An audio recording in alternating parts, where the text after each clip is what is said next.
టోనో Thomas ARM movie ఈ మధ్యన release అయ్యి ప్రతి ఒక్కరిని ఇంప్రెస్ చేసింది.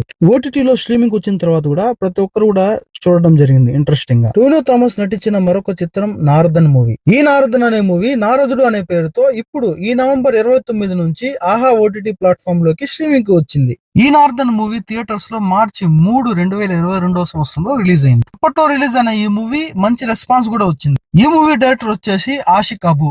ఈ మూవీ ఎలా ఉందో తెలుసుకునే ముందు మన సినీ బెట్టా ఛానల్ ని సబ్స్క్రైబ్ చేయండి. ఇలాంటి న్యూ మూవీ అప్డేట్స్ కావచ్చు, రివ్యూస్ కావచ్చు, ఓల్డ్ ఫిల్మ్ అప్డేట్స్, కంటెంట్ ఉన్న వీడియోస్, ఇన్ఫర్మేషన్ వీడియోస్ మీ ముందుకు ఎప్పుడు తెస్తూనే ఉంటాం. ఈ నారదుడు అనే మూవీ చాలా బాగుంది. ప్రతి ఒక్కరు కూడా చూసి ఎంజాయ్ చేయదగ్గ మూవీ. ఇక ఈ మూవీ స్టోరీలోకి వెళ్తే గనుక, నారద అనే న్యూస్ పేపర్ నడిపే ఒక జర్నలిస్ట్ చంద్రప్రకాష్, అదే మన టోనో థామస్ చుట్టూ ఈ కథ తిరుగుతూ ఉంటది. అతను ఒక సిన్సియారిటీ కలిగినటువంటి జర్నలిస్ట్. ఆ తర్వాత కొన్ని పరిస్థితులను బట్టి, సిచ్యువేషన్స్ బట్టి తన సిన్సియారిటీని పక్కన పెట్టాల్సి వస్తది. టీఆర్పీ రేటింగ్స్ కోసం ఛానల్స్ మామూలు కామన్ పీపుల్ ని ఏ విధంగా మభ్యపడతాయి అనేది ఈ సినిమా స్టోరీ. జర్నలిజానికి సంబంధించి ఈ మూవీ చాలా అద్భుతంగా తీశారనే చెప్పాలి. ప్రతి ఒక్కరు కూడా ప్రతి డీటెయిలింగ్, ఏదైతే టీఆర్పీ రేటింగ్స్ కోసం ఏ విధంగా వాటి ఛానల్స్ మధ్య పోటీ ఉంటది, టీఆర్పీ రేటింగ్స్ కోసం ఛానల్స్ చేసే ఒక మ్యాజిక్ ఏంటి, ఈ విధంగా జర్నలిస్టుల లైఫ్స్ ఏ విధంగా ఉంటాయనేది చాలా ఆసక్తిగా చూపించారు. మరీ ముఖ్యంగా ఈ మూవీలో టోనో థామస్ గారి యాక్టింగ్ అయితే సూపర్ అని చెప్పాలి. సినిమాలో అక్కడక్కడ ఊహించదగ్గ విషయాలున్నా, సీన్స్ ఉన్నా కూడా, ల్యాగ్ సీన్స్ ఉన్నా కూడా, సినిమా రన్ అయ్యేటప్పుడు కూడా ఇవి అంత పెద్ద మనకు మైనస్ అనిపించవు.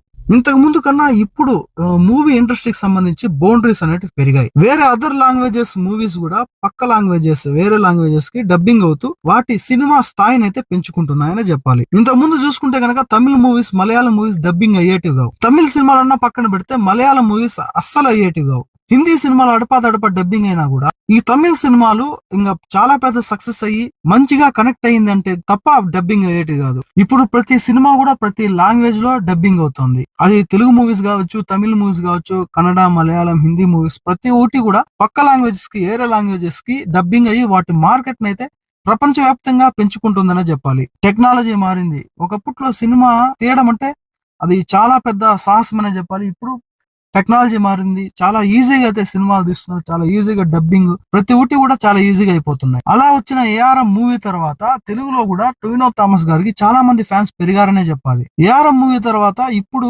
నారదుడు అనే పేరుతో చాలా మందికి ఓటీటీలో ఈ మూవీ రన్ అవుతుందనే విషయం చాలా మందికి తెలియదు. ఇలా ఒక పర్టికులర్ లాంగ్వేజ్ సంబంధించిన మూవీ వేరే లాంగ్వేజెస్ లో డబ్బింగ్ అవడం వల్ల ఆ హీరోకి వేరే లాంగ్వేజెస్ లో కూడా భారీ ఫ్యాన్స్ అయితే పెరుగుతున్నారు. అదే విధంగా ఆ ఇండస్ట్రీకి సంబంధించిన మూవీస్ పైన కూడా విపరీతమైన ఆదరణ పెరుగుతుందనే చెప్పాలి. ఒకప్పట్లో మలయాళం మూవీస్ అంటే అంతగా ఎవరు ఆసక్తి చూపించి ఇంట్రెస్ట్ చూపించేవారు కాదు. అంతగా ఎవరికి తెలియదు కూడా. ఇప్పుడు ఇదే మలయాళం మూవీస్ కి చాలా అంటే చాలా ఎక్స్పెక్టేషన్స్ పెరుగుతున్నాయి, ఆదరణ పెరుగుతోంది, లైక్ చేసే వాళ్ళు పెరుగుతున్నారు. ఎందుకంటే మలయాళం మూవీకి సంబంధించి ఈ మధ్య గత 1-2 సంవత్సరాల్లో అనేక రకమైనటువంటి సస్పెన్స్ థ్రిల్లర్స్ మూవీస్ వచ్చి ప్రతి ఒక్కరిని అయితే ఆదరించాయి. వేరే ఇండస్ట్రీ లైక్ తెలుగు, హిందీ, తమిళ్ ఇండస్ట్రీకి సంబంధించిన లాగా ఈ మలయాళం మూవీస్ అయితే భారీ బడ్జెట్ ఉండదు, భారీ కాస్టింగ్ ఉండదు, సింపుల్ స్టోరీ దాంట్లోనే ప్రతి ఒక్కరిని లైక్ చేసే విధంగా, ప్రతి ఒక్కరు ఆదరించే విధంగా సినిమా తీస్తున్నారు. ఇప్పుడు తెలుగు ఇండస్ట్రీలో మలయాళం మూవీస్ కి సపరేట్ ఫ్యాన్ బేస్ ఉందనే చెప్పాలి. ఇది ఎలా సాధ్యమైంది? మలయాళం మూవీస్ మన తెలుగు, హిందీ,